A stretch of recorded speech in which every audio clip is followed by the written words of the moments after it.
Hello student, ಈ ಒಂದು ವಿಡಿಯೋದಲ್ಲಿ ನಾವು ನಿಮ್ಮ BCom third semester company account ನಲ್ಲಿ ಕೇಳುವಂತಹ 5 ಅಂಕದ ಪ್ರಮುಖ ಪ್ರಶ್ನೆ ಅನ್ರಿಟರ್ಸ್ ಲಯಬಿಲಿಟಿ ಮೇಲೆ ಯಾವ ರೀತಿ ಪ್ರಶ್ನೆ ಕೇಳ್ತಾರೆ, ಏನ್ ಫಾರ್ಮ್ಯಾಟ್ ಇರುತ್ತೆ, ಯಾವ ರೀತಿ ಉತ್ತರ ಬರೀಬೇಕು ಅನ್ನೋದ್ರ ಬಗ್ಗೆ ಡಿಸ್ಕಷನ್ ಮಾಡೋಣ. ಸೊ ಮೊದಲಿಗೆ ಒಂದು ಎಕ್ಸಾಂಪಲ್ ತಗೊಂಡಿದ್ದೀನಿ. ಸೊ ಪ್ರಶ್ನೆ ಪತ್ರಿಕೆಯಲ್ಲಿ ಸಿಂಪಲ್ ಆಗಿ ಪ್ರಶ್ನೆ ಬರುತ್ತೆ. ಯಾವುದೇ ರೀತಿಯಾದ ಫರ್ಮ್ ಅಂಡ್ ರೈಟಿಂಗ್ ಇರೋದಿಲ್ಲ, ಮತ್ತೆ ಯಾವುದೇ ರೀತಿ ಮೈನಸ್ ಆನ್ಸರ್ಸ್ ಸರ್ಪ್ಲಸ್ ಬರೋ ಕ್ವಶನ್ ಇರೋದಿಲ್ಲ. ಸಿಂಪಲ್ ಆಗಿ ಬಿಡಿಸುವಂತ ಪ್ರಾಬ್ಲಮ್ ಇರುತ್ತೆ. ಮೊದಲಿಗೆ ಪ್ರಶ್ನೆ ಬಗ್ಗೆ ಸ್ವಲ್ಪ ಇಂಟ್ರೊಡಕ್ಷನ್ ಮಾಡ್ತೀನಿ, ನಂತರ ಫಾರ್ಮ್ಯಾಟ್, ನಂತರ ಉತ್ತರ ಬಿಡಿಸೋ ಮೆಥಡ್ ನ ಹೇಳ್ತೀನಿ. Vinay company issued 10,000 equity shares of ₹10 each with premium ₹2. So Vinay company ಅವರು ಬಿಡುಗಡೆ ಮಾಡಿರುವಂತಹ ಶೇರ್ಗಳ ಸಂಖ್ಯೆ 10,000 ಇಕ್ವಿಟಿ ಶೇರ್ಸ್. ಸೊ ಅದರ ಬೆಲೆ ₹10 ಇದೆ, ಪ್ರೀಮಿಯಂ ₹2 ಇದೆ.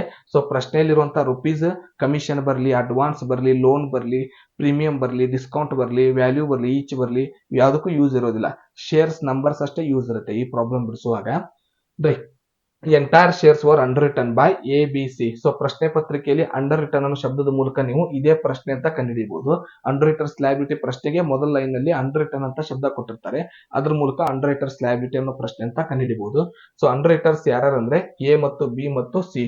ಅಂಡರ್ ರಿಟರ್ಸ್ ಅಂದ್ರೆ ಕಂಪನಿಯ ಷೇರುಗಳನ್ನ ಮಾರಾಟ ಮಾಡುವಂತಹ ವ್ಯಕ್ತಿಗಳನ್ನ ಅಂಡರ್ ರಿಟರ್ಸ್ ಅಂತ ಕರಿತೀವಿ. As follows. ಸೊ ಎ ಕೈಯಲ್ಲಿ 4,000 ಸೇಲ್ ಮಾಡೋದಕ್ಕೆ ಶೇರ್ಸ್ ನ ಕೊಡಲಾಗಿದೆ, ಬಿ ಕೈಯಲ್ಲಿ 4,000 ಶೇರ್ಸ್ ನ ಮಾರಲಿಕ್ಕೆ ಕೊಡಲಾಗಿದೆ, ಸಿ ಕೈಯಲ್ಲಿ 2,000 ಶೇರ್ಸ್ ನ ಕೊಡಲಾಗಿದೆ. ಸೊ ಆ ಟೋಟಲ್ ಅಪ್ಲಿಕೇಶನ್ ನಲ್ಲಿ ರಿಸೀವ್ ಆಗಿರೋದು ಕೇವಲ 8,000 ಶೇರ್ಸ್ ಅಷ್ಟೇ. ಅಂದ್ರೆ ಟೋಟಲ್ 10,000 ಬಿಡುಗಡೆ ಮಾಡಿದ್ರೆ 8,000 ಅಪ್ಲಿಕೇಶನ್ಸ್ ರಿಸೀವ್ ಆಗಿದೆ, ಸೇಲ್ ಆಗಿದೆ. ಸೊ ಅದರಲ್ಲಿ ಮಾರ್ಕೆಟ್ ಅಪ್ಲಿಕೇಶನ್ ಏನಿದೆ, A 1000 shares, B 1200 shares, C 800 shares. So market application ಅಂತ ಕೊಟ್ಟಿರ್ತಾರೆ. ನಮಗೆ ಡಿಟರ್ಮೈನ್ ಅಂಡರ್ ರಿಟರ್ಸ್ ಲಯಬಿಲಿಟಿ ಅಂತ ಹೇಳಿರ್ತಾರೆ. ಕೊಟ್ಟಂತ ಗ್ರಾಸ್ ಲಯಬಿಲಿಟಿನ ನೆಟ್ ಲಯಬಿಲಿಟಿಗೆ ಕನ್ವರ್ಟ್ ಮಾಡುವಂತ ಪ್ರಾಬ್ಲಮ್ ಗೆ ನಾವು ಅಂಡರ್ ರಿಟರ್ಸ್ ಲಯಬಿಲಿಟಿ ಅಂತ ಕರಿತೀವಿ. ಸೊ ಮೊದಲಿಗೆ ಹೆಡ್ಡಿಂಗ್ ಹಾಕ್ತಿವಿ, calculation of underwriters liability. Calculation of underwriters liability. So ಮೊದಲಿಗೆ ಪರ್ಟಿಕ್ಯುಲರ್ ಕಾಲಮ್ ನ ಪ್ರಿಪೇರ್ ಮಾಡ್ಕೋತೀವಿ. ಎಷ್ಟು ಜನ ಬ್ರೋಕರ್ಸ್ ಇರ್ತಾರೆ, ಶೇರ್ ನ ಸೇಲ್ಸ್ ಮಾಡುವಂತ ಅಂಡರ್ ರಿಟರ್ಸ್ ಇರ್ತಾರೆ, ಅಷ್ಟು ಕಾಲಮ್ಸ್ ನಾವು ಪ್ರಿಪೇರ್ ಮಾಡಬೇಕಾಗುತ್ತೆ. ಇದರಲ್ಲಿ 3 ಜನ ಬಂದಿದ್ದಾರೆ, ABC. ಸೊ ಇಬ್ರು ಕೊಡ್ಬೋದು ಪ್ರಶ್ನೆಯಲ್ಲಿ, 3 ಜನನಾದ್ರೂ ಕೊಡ್ಬೋದು. ಇದರಲ್ಲಿ 2 ಜನ ಇರೋದ್ರಿಂದ A under writer, B under writer, C under writer, ಮತ್ತೆ ಒಂದು ಟೋಟಲ್ ಕಾಲಮ್ ನ ಪ್ರಿಪೇರ್ ಮಾಡ್ತೀವಿ. So total column.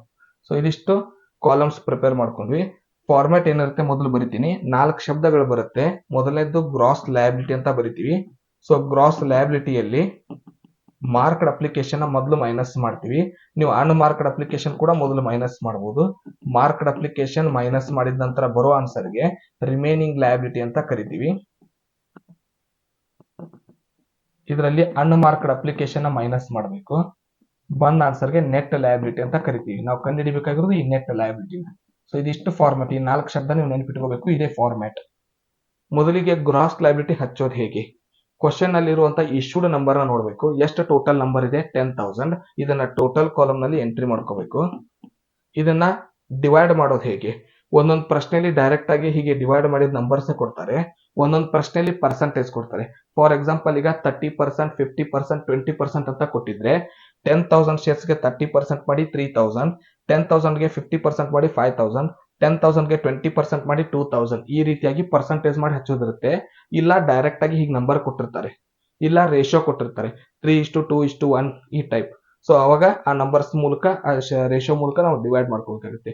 ಈಗ ಡೈರೆಕ್ಟ್ ಆಗಿ ನಂಬರ್ಸ್ ಇದೆ. ಎ ಕೈಯಲ್ಲಿ ಕೊಟ್ಟಿರುವಂತಹ ಶೇರ್ಸ್ ಸೇಲ್ ಮಾಡೋದಕ್ಕೆ 4,000, ಬಿ ಅಂಡರ್ ರೈಟರ್ ಕೈಲಿ ಇರೋದು 4,000, ಸಿ ಅಂಡರ್ ರೈಟರ್ ಕೈಯಲ್ಲಿ ಇರೋದು 2,000. ಸೊ ಇದರಲ್ಲಿ ಮಾರ್ಕ್ಡ್ ಅಪ್ಲಿಕೇಶನ್ ನಾವು ಹುಡುಕ್ಬೇಕು. ಸೊ ಮಾರ್ಕ್ಡ್ ಅಪ್ಲಿಕೇಶನ್ ಇನ್ನೊಂದು ಹೆಸರು ಸ್ಟ್ಯಾಂಪ್ಡ್. ಸೊ ಸ್ಟ್ಯಾಂಪ್ ಅಂತ ಕೊಟ್ಟರು, ಮಾರ್ಕ್ಡ್ ಅಂತ ಕೊಟ್ಟರು ಒಂದೇ ಅರ್ಥ.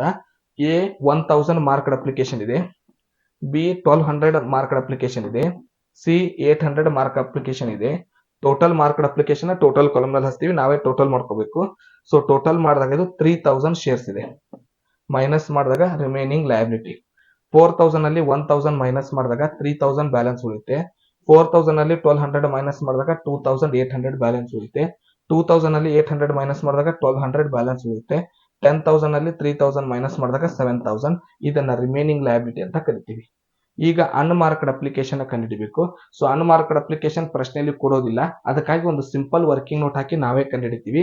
ಸೊ ಕ್ಯಾಲ್ಕುಲೇಷನ್ ಆಫ್ ಅಂತ ಬರೆದು ಅನ್ಮಾರ್ಕ್ಡ್ ಅಪ್ಲಿಕೇಶನ್ ಅಂತ ಹೆಡ್ಡಿಂಗ್ ಬರಿತೀವಿ. ಸೊ ಈ ಅನ್ಮಾರ್ಕ್ಡ್ ಅಪ್ಲಿಕೇಶನ್ ಕಂಡು ಹಿಡಿಬೇಕಂದ್ರೆ ಎರಡು ಐಟಮ್ ತಗೋತೀವಿ ಕ್ಯಾಲ್ಕುಲೇಷನ್ ಅಲ್ಲಿ. ಮೊದಲನೇದ್ದು ಕ್ವಶನ್ ಅಲ್ಲಿ ಇರುವಂತ application received number, application received ಎಷ್ಟಿರುತ್ತೆ ಅದರಲ್ಲಿ minus marked application, application received minus marked application ಮಾಡಿದಾಗ ಸಿಗೋ ನಂಬರ್ಗೆ ಅನ್ಮಾರ್ಕ್ಡ್ ಅಪ್ಲಿಕೇಶನ್ ಅಂತ ಕರಿತೀವಿ. ಅಪ್ಲಿಕೇಶನ್ ರಿಸೀವ್ಡ್ ಅಂತ ಡೈರೆಕ್ಟ್ ಆಗಿ ಕ್ವಶನ್ ಅಲ್ಲಿ ಕೊಡಬಹುದು ಅಥವಾ ಪಬ್ಲಿಕ್ ಸಬ್ಸ್ಕ್ರೈಬ್ಡ್ ಅಂತಾನು ಕೊಡ್ತಾರೆ. ಸಬ್ಸ್ಕ್ರೈಬ್ಡ್ ಅಂದ್ರು ರಿಸೀವ್ಡ್ ಅಂದ್ರು ಅದೇ ನಂಬರ್. ಸೊ ಇಲ್ಲಿರುವಂತ ನಂಬರ್ ಎಷ್ಟಿದೆ 8000 ಶೇರ್ಸ್. 8000 ಶೇರ್ಸ್ ನಲ್ಲಿ ಮಾರ್ಕ್ಡ್ ಅಪ್ಲಿಕೇಶನ್ ಮೈನಸ್ ಮಾಡಬೇಕು. ಸೊ ಮಾರ್ಕ್ಡ್ ಅಪ್ಲಿಕೇಶನ್ ಟೋಟಲ್ ಎಷ್ಟಿದೆ ಅಂದ್ರೆ 3000 ಇದೆ. 8000 ಅಲ್ಲಿ 3000 ಮೈನಸ್ ಮಾಡಿದಾಗ ಉಳಿಯುವಂತ ನಂಬರ್ ಏನಿದೆ 5000 ಶೇರ್ಸ್. ಸೊ 5000 ಶೇರ್ಸ್ ಏನಿದೆ ಇದನ್ನ ಅನ್ಮಾರ್ಕ್ಡ್ ಅಪ್ಲಿಕೇಶನ್ ಅಂತ ಕರಿತೀವಿ. ಇದನ್ನ ರೇಷಿಯೋ ಮೂಲಕ ಡಿವೈಡ್ ಮಾಡಬೇಕಾಗುತ್ತೆ. ನಾವು ರೇಷಿಯೋಗೆ ಗ್ರಾಸ್ ಲಯಬಿಲಿಟಿನ ಯೂಸ್ ಮಾಡ್ತೀವಿ. ಸೊ ಇದರಲ್ಲಿರುವಂತ 30 ಕ್ಯಾನ್ಸಲ್ ಮಾಡಿದಾಗ 2 1s 2 2s 2 2s 4. ಸೊ 2:1 ಆಗುತ್ತೆ. 30 ಕ್ಯಾನ್ಸಲ್ ಮಾಡಿ 4 ಮತ್ತು 2 ನಾವು ಕ್ಯಾನ್ಸಲ್ ಮಾಡ್ಕೊಂಡು 2:1 ಮಾಡ್ಕೊಂಡಿದ್ದೀವಿ. ಸೊ ಈ 2:1 ರೇಷಿಯೋ ಮೇಲೆ 5000 ಡಿವೈಡ್ ಮಾಡಿದಾಗ 2000 ಬರುತ್ತೆ, 2000 ಬರುತ್ತೆ, 1000 ಬರುತ್ತೆ. ಮೈನಸ್ ಮಾಡಿದ ನಂತರ ಉಳಿಯುವಂತ ಆನ್ಸರ್ಗೆ ನೆಟ್ ಲಯಬಿಲಿಟಿ ಅಂತೀವಿ. 3000 ಅಲ್ಲಿ 2000 ಮೈನಸ್ ಮಾಡಿದ್ರೆ 1000 ಶೇರ್ಸ್. 2800 ನಲ್ಲಿ 2000 ಮೈನಸ್ ಮಾಡಿದ್ರೆ 800 ಶೇರ್ಸ್. 1200 ನಲ್ಲಿ 1000 ಮೈನಸ್ ಮಾಡಿದ್ರೆ 200 ಶೇರ್ಸ್. 7000 ನಲ್ಲಿ 5000 ಮೈನಸ್ ಮಾಡಿದ್ರೆ 2000 ಶೇರ್ಸ್. ಸೊ ಇದಿಷ್ಟು ನೆಟ್ ಲಯಬಿಲಿಟಿ ಬಿಡಿಸುವಂತ ಆನ್ಸರ್. ಇಷ್ಟೇ ಸಿಂಪಲ್ ಆಗಿ ಕೇಳ್ತಾರೆ ನಿಮಗೆ. ಮುಂದಿನ ವಿಡಿಯೋದಲ್ಲಿ ಮತ್ತೊಂದು ಮೆಥಡ್ ನೊಂದಿಗೆ ಸಿಗೋಣ. ಧನ್ಯವಾದಗಳು.